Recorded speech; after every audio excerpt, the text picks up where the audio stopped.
Hey everybody, welcome to our Beyond the Table interview series where we talk to leaders in the industry doing things a little bit different. And their story is very important to share because we got to know a little bit more about how people started and what they're doing now. So take a listen to Chef David Katz, who's now the Culinary Director of Honeygrow. I saw that there was a lot going on in the food and hospitality industry that doesn't have to just be this box of just one kitchen in a 35 to 45 seat restaurant with nothing but ego going on and not making much money and working 90 hours.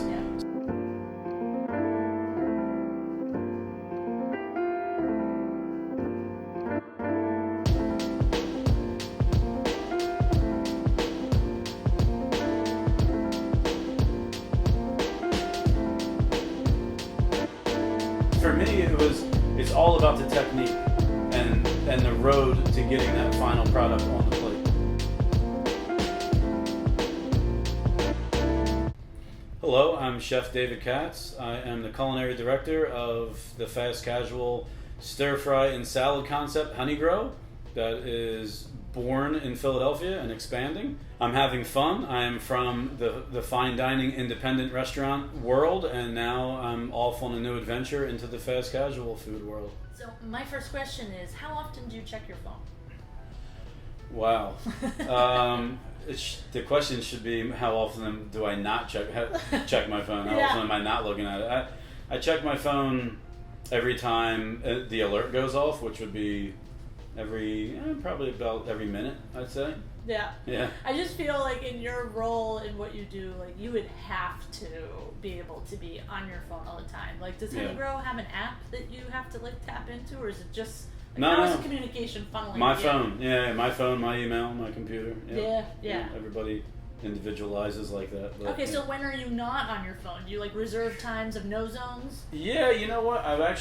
It's funny you asked that because I've been telling myself, and I read a cool article about 3 months ago about taking time and having these carved out, portions of the day or of the week to where it's just like no fly zone situation. Like turn it off, put it somewhere that you're not even looking at it. I haven't gotten there yet.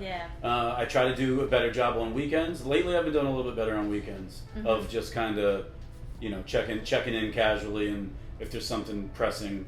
I mean, I never clock out, period, for work. Right. But it's the weekend is the answer to when I can slow down. Monday through Friday from when I wake up until I fall asleep, it's like I'm at a desk. It's just next to me, and I'm always on. What are some goals that you feel you've already achieved? Well, I achieved becoming a chef, which from the time you're a young cook, or at least me, but kind of typically the goal, the goal is kind of, is to progress. I mean, my goal was to be a sous chef one day when I was cooking, when I was on the salad station in my first job, and then you become a line cook, and you kind of, you envy the sous chef, you kind of look up to him, you're like, I want to be the sous chef one day. Then you get there, and then you want to be the chef, and then you become the chef eventually one day, and I'm happy with myself in my progression because I took my time. Also, I always respected the chef title and what a chef is and what a chef does. I had some chances present themselves when I was young to be the chef, and a few times I backed off and just didn't feel like I was ready. So when I did become a chef, that was really reaching a goal that meant a lot. And then from there, having your own restaurant, which came for me a little ways after being a chef, and then so those are goals that are achieved, and now I'm into like a completely different space in the hospitality industry, and I don't know if that was always a goal. It was kind of a new opportunity that got presented, and now that's exciting. Do you feel like you always go on a gut feeling when you're making those decisions, or are you the heavy research kind of person? It's actually I'd say a cross between the two. I'm pretty careful and analytic about my decisions. I really really try to, get knowledge of the situation, whatever it is. But I'm a gambler too, so, and I go on feeling. A lot of, so I'd say it's a combination of the two. Maybe a little 60-40 gut, I like the ratio. I'm always thinking like that too, but I think it's a little bit more so feeling. I like to do things in life off of feeling, and the way I size up people, and the things that I surround myself with kind of go on feeling. So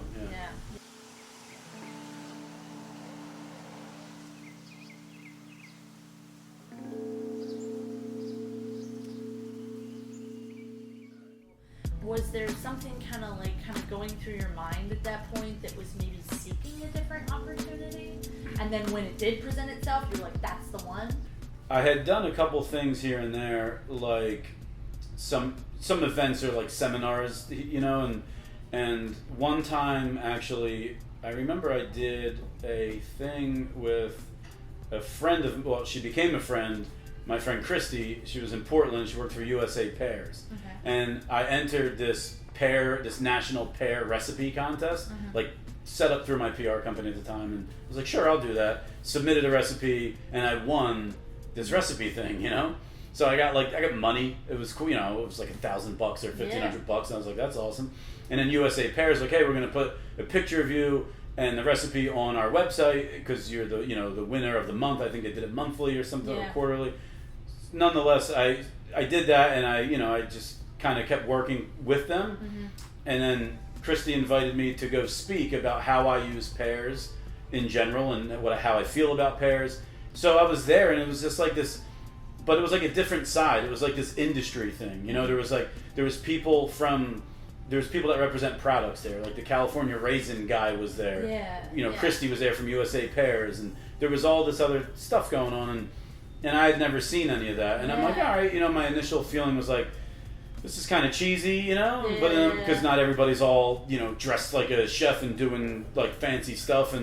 But I kind of, you meet people, you talk to people, and through that, I saw that there was a lot going on in the food and hospitality industry that doesn't have to just be this box of just one kitchen in a 35 to 45 seat restaurant with nothing but ego going on and not making much money and working 90 hours.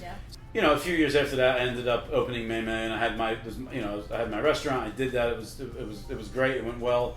I decided to sell the restaurant after 5 years, and then, my next job from there the next opportunity that presented itself to me was working for Creekstone Farms Beef.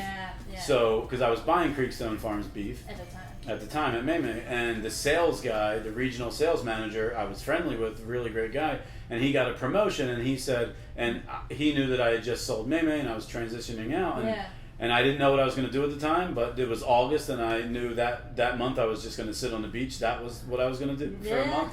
So I did that, but he talked me into trying this thing out, being a regional sales manager for a premium beef company, out of Kansas.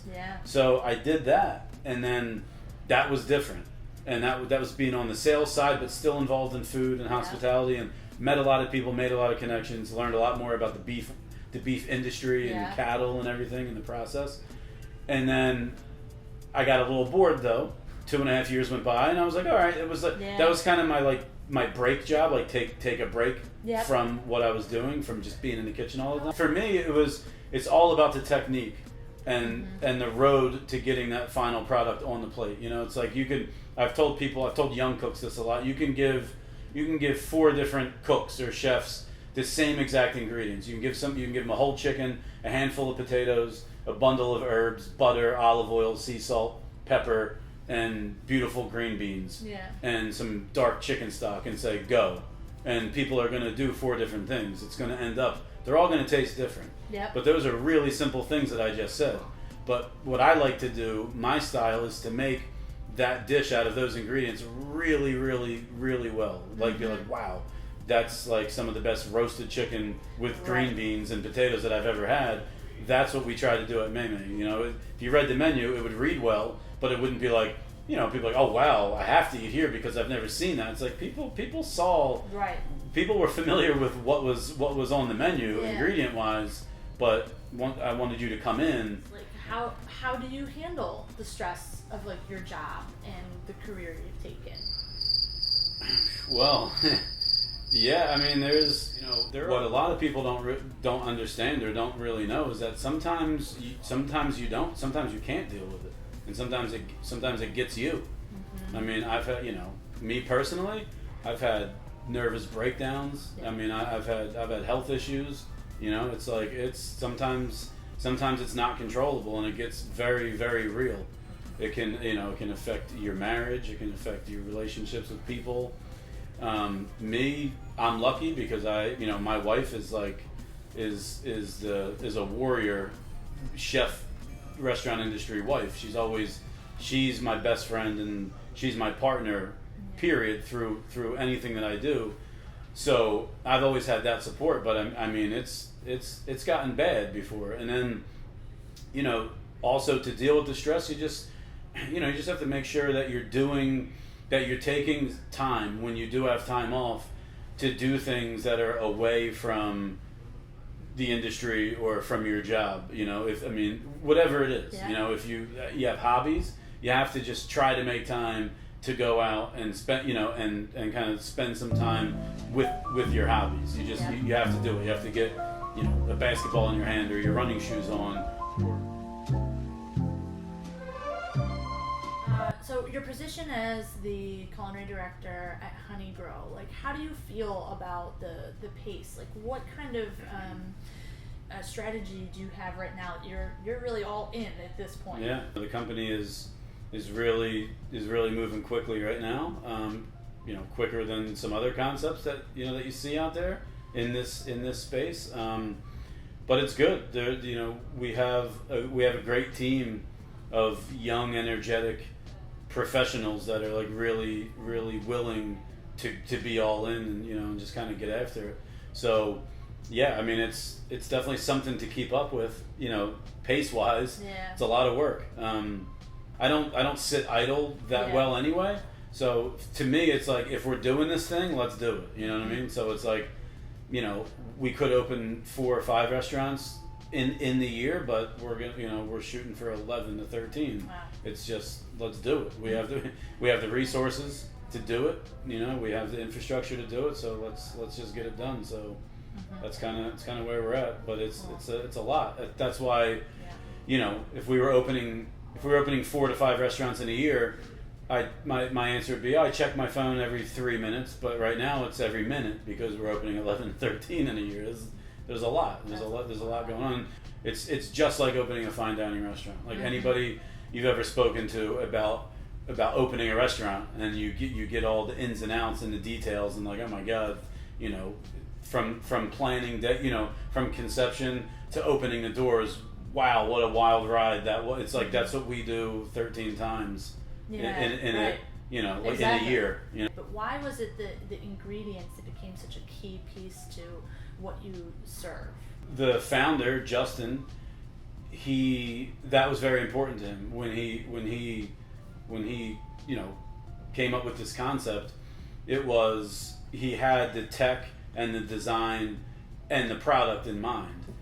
The product first and foremost. The product. He wanted to make sure that the food and the product was good quality and and just done right, and then everything else kind of fell into place. He started the business for it to be a food business. He didn't start. There's other concepts out there right now in the fast casual world that started to be a business, and the product is food. But they, somebody saw an opportunity in this blossoming field, space and food and hospitality, and they're like, oh, let's do that.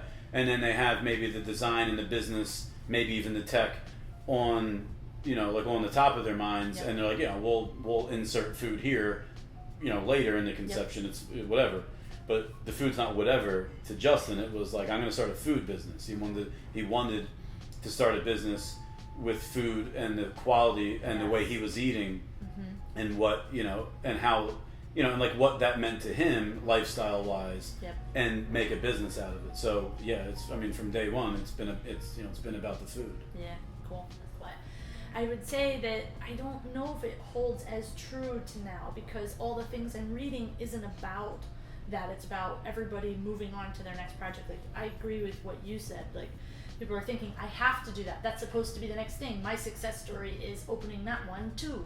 Yeah. And, I feel that if there was more careful planning and more thought into it, you might even be happier, for it. And to think, how can you make more profitability within your four walls? That's harder. Yeah, absolutely. Than thinking, how do I just keep pushing to like new territory? Yeah. Because I'm supposed to. Right, and if you don't do that carefully, you're gonna have a mess on your hands. Exactly. Because then you're gonna have, first of all, it's never your money. Somebody has investors or banks, Yep. and if you convince these people based on whatever sample of success that you've had with your first one, or what magazine and what TV show you've been on, there's a lot of people with money out there that aren't quite aware of how risky and how the restaurant industry is a bad investment in general. And they'll say, oh, well, this guy looks great. He's got the mohawk and the tattoos, and he was on this show, and he's in magazines.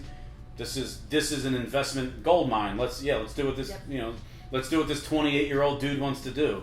But if you do it quick, and you skip to opening 2 more places, then you have 3 that are losing money, and then those people that give the money are like, whoa, this is a situation now, and this 27 to 29-year-old dude that's been out of cooking school for 5-ish years that is making pretty food and gets the opportunity to convince people to give him a bunch of money to do this stuff. He's burning other people's money, and things get nasty. There's partnership agreements. There's people are going to be in court. Yep. People are going to get their wages garnished maybe for the rest of their lives. It's like there's all sorts of shit that can happen if you don't take it slow and kind of make sure your expansion is, nothing is a guarantee. I mean, you can open a place, everything just looks right, you did everything very carefully, and whatever, that demographic didn't turn out to be what you thought it was, not enough people come in the door. None of it's a slam dunk, but right. You have to try to position yourself to as close to being set up for success as you can. So rushing is usually a mistake.